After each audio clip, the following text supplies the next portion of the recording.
How do taxes affect negotiating a separation agreement? Imagine sitting down with your spouse to work out a separation agreement, and suddenly taxes become a big part of the conversation. It might seem like just paperwork, but taxes can really change how much each of you ends up with.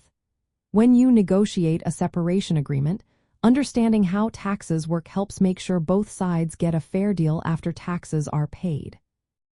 For example, if you agree on spousal support or alimony, the tax rules changed after December 31st, 2018. Before that date, the person paying support could deduct it from their taxes, which lowered their taxable income.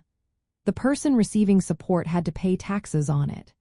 Now, support payments are no longer deductible or taxed, so the amount you negotiate might be different.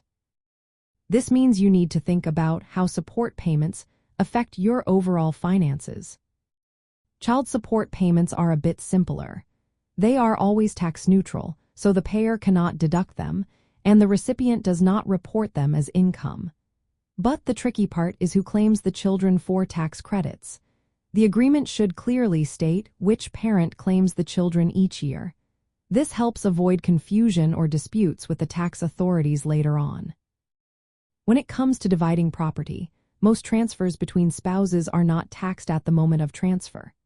But if one spouse sells a property later, they might face capital gains tax based on how much the property has increased in value. For example, if you receive a family home in the division and sell it later, you might owe taxes on the profit. Retirement accounts need special handling through legal documents called qualified domestic relations orders.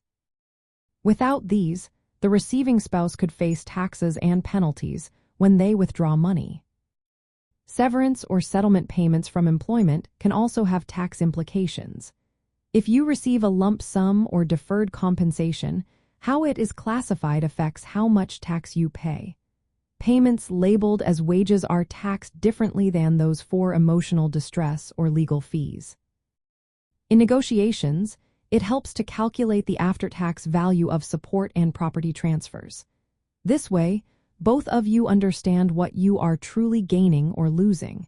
It's also smart to include clear language about who claims dependents and how retirement assets are divided. This prevents surprises when tax season comes around. In the end, taxes influence how much money you keep after your separation.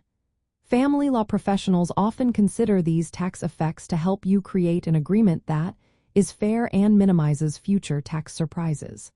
Knowing how taxes work can make your separation process smoother and more financially sound.